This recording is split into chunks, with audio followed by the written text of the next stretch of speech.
Presidents that are coming through into the stadium now. The proceedings were due to start a short while ago, but the heads of state have continued to arrive. And a few moments ago, you might have seen President Cyril Ramaphosa coming through, and the President of Zimbabwe, E.D. Mnangagwa, and the former First Lady Grace Mugabe are now, I believe, moving to the cortege, which will now enter into the main area ahead of the beginning of the official start of the ceremonies. Again, song and in many parts of the stadium, dance. I'm joined with our foreign editor, Sophie Mkwena, who's been at the stadium many, many times for different occasions. But a tremendous turnout by the former heads of state and the current heads of state, again adding to the stature of Robert Mugabe. Yes, quite number of heads of state, but very disappointing that the stadium is not packed. But during the week when people were viewing the body, we saw large numbers. Yeah, and that's an interesting thing, that there came hundreds of thousands to Rufaro Stadium for the 2 days. And we're probably likely to see the same tomorrow when the family takes the body to Zimba, so that the people in the local area there where he's from will be able to pay their last respects. You know, coincidentally, we visited Kutama in March, and when I was here covering President Cyril Ramaphosa, the binational here, and a day before I said to Efet Msekua, let's go to Kutama. I really want to know this village where former President Mugabe was nurtured and taken care of by his parents. And we went there. They really love him. They understand who he is, both the young and the old. And fortunately, we were able to speak to one gentleman whose mother and former President Mugabe's mother are sisters. They were quite hurt in terms of how he left office, and they still feel strong that he is the right man and he did a lot for the nation. I mean, it will be the same when you go to Nkandla. The people there will say, President Zuma is our child and he's our village boy.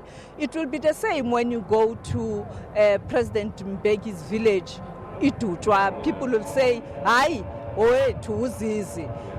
The same with Madiba in Kunu. Yes, he is our village boy. I mean, where you come from, people always appreciate who you are. It is for that reason, in challenging times, you always go home. Yeah, a village boy from humble beginnings, and we don't know whether it's urban legend or myth, but they say that when he was as young as 10, a prophet by the name of Gandanzara saw this boy and said that he will be the leader of this country one day. But his story back in the days is somebody who always just loved books. He wasn't like other children.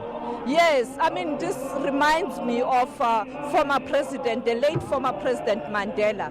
I mean, when he was very young, it is for that reason his teacher gave him the name Nelson, because they identified him as one learner who was going to be a leader. And indeed, he became a leader. The same with Mbeki when he was at Lovedale, at the high school. We are told that some teachers realized that he was talented, he will be a leader, and it is for that reason the ANC took a decision that he must go to exile. Therefore, being a leader, you really demonstrate your capabilities from childhood. A leader is a leader from childhood. Yes, you need that nurturing, mentoring, and perhaps education and other support system, but you have it in you. You really want to make a difference. And whilst we're seeing the pomp and ceremony of the military and the Air Force and Army Police, and this ceremony taking place, he was a traditionalist at heart, a man of his own culture, and I suspect that tomorrow is going to be quite different when he goes back home. Yes, I indicated earlier on that you have three stakeholders: the government, the family, that is former First Lady Grace Mugabe, the children, but also the chiefs. When he is in Kutama, it is going to be a different story. So President Cyril Ramaphosa is going to be speaking a little bit later on. Do you have any idea what you think he might say today? Well, clearly he's going to emphasize the fact that you cannot erase the good that he has done. And typical African leaders, they are going to rally behind the late former president, to try and ensure that you don't completely erase the good that he has done. Two, I remember at some point in time, President Ramaphosa spoke about how he once visited Zimbabwe while he was in the trade union movements. And therefore, he is not a complete stranger to the politics of Zimbabwe. And we can't overemphasize just how significant it is that we have President Ramaphosa, President Zuma, and President Mbeki in one place to see this man off. Yes, you see, with former President Jacob Zuma and former President Thabo Mbeki, these are the leaders who were in exile. And in terms of their work, they used to interact with these senior leaders, like your Julius Nyerere, like your Kwame Nkrumah, because they were in and out in different countries. For example, Mbeki used to come to Zim here to deal with the logistics, while Zuma, on the other hand, was sent to Zimbabwe to come and collect the resources or the resources. Therefore, they are not strangers in this country. That is why when they arrived, people could respond positively. And you would recall that the country has been going through challenges, and both President Thabo Mbeki and President Zuma, during their tenure, did intervene in the crisis in this country, even though some people will give a different verdict in terms of their intervention. And yesterday I spoke to one gentleman who told me that, secondly, with Mbeki, the question is, when former President Mugabe was in Fort Hare as a student, he was a friend to, or he learned from Ombov, that is former President Mbeki's father, at Fort Hare. And for him, the relationship also is a relationship of a son and a father. The same with Mandela. You know that he was very close to Mandela, and in most cases he used to call Madiba Diba, and you could feel that these people, it's not a question of formalities and him being a deputy president or the current president. The same with President Jacob Zuma. This guy is saying that he used to come here to collect the resources. I don't want to talk about what kind of guns, I don't know. Yeah, to empower those who are in exile to fight.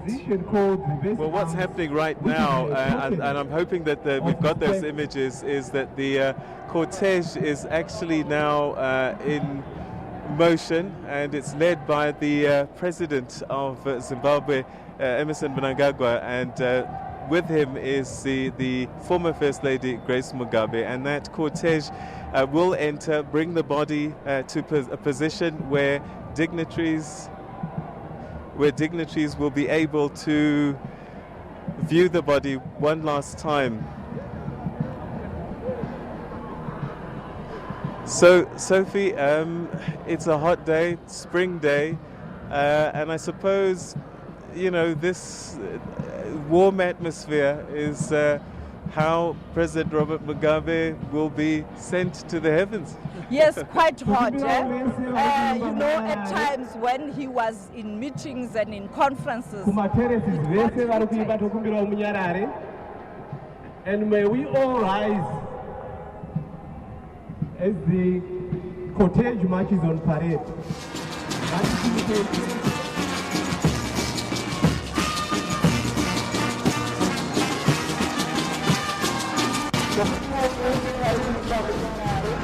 The